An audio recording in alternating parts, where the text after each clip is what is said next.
المدعوة الشينوية يعجز عن إيجاد محامي يترافع عنه. تفاصيل مثيرة عن أولى جلسات المحاكمة.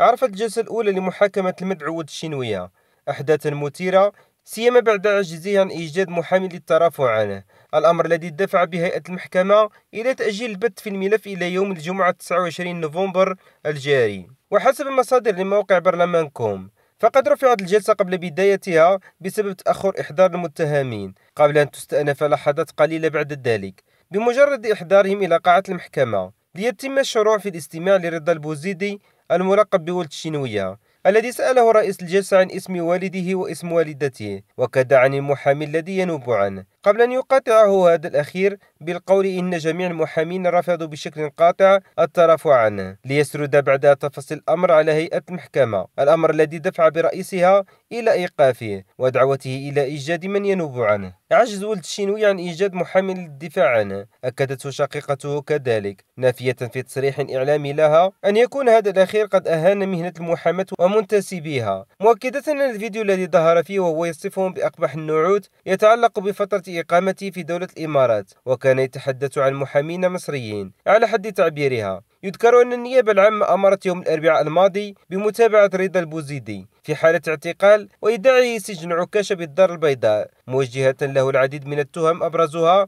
السب والقذف والمس بالحياة الخاصة للغير عبر نشر ادعاءات بواسطة الأنظمة المعلوماتية بغرض التشهير والهجوم على محل الغير، وكذا العديد من التهم الأخرى.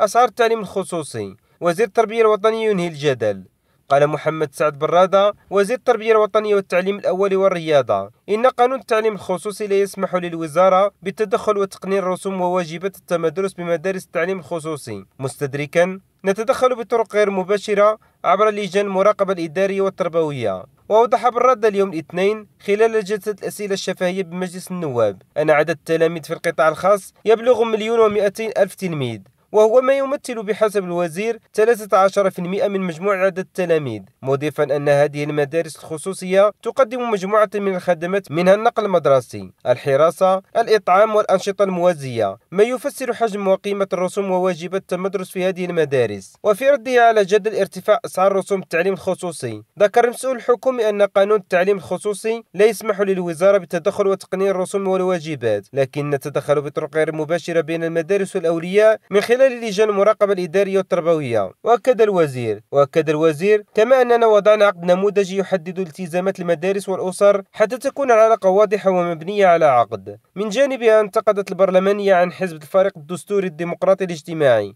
حكيم السحاقي الحكومة فيما اعتبرته الأثمنة الباهظة للتعليم الخصوصي وأداء رسوم التسجيل المتكررة كل سنة، داعية إلى فرض رقابة صارمة على بعض المؤسسات الخاصة للتأكد من الالتزام بالقوانين والمعايير المحددة، مردفة من غير المعقول أن نترك الأسر في مواجهة مع مدارس التعليم الخصوصي ما لم تتدخل الوزارة الوصية ومجلس المنافسة لتسقيف مبالغ التعليم الخاصة وفق المعايير المخصصة لها.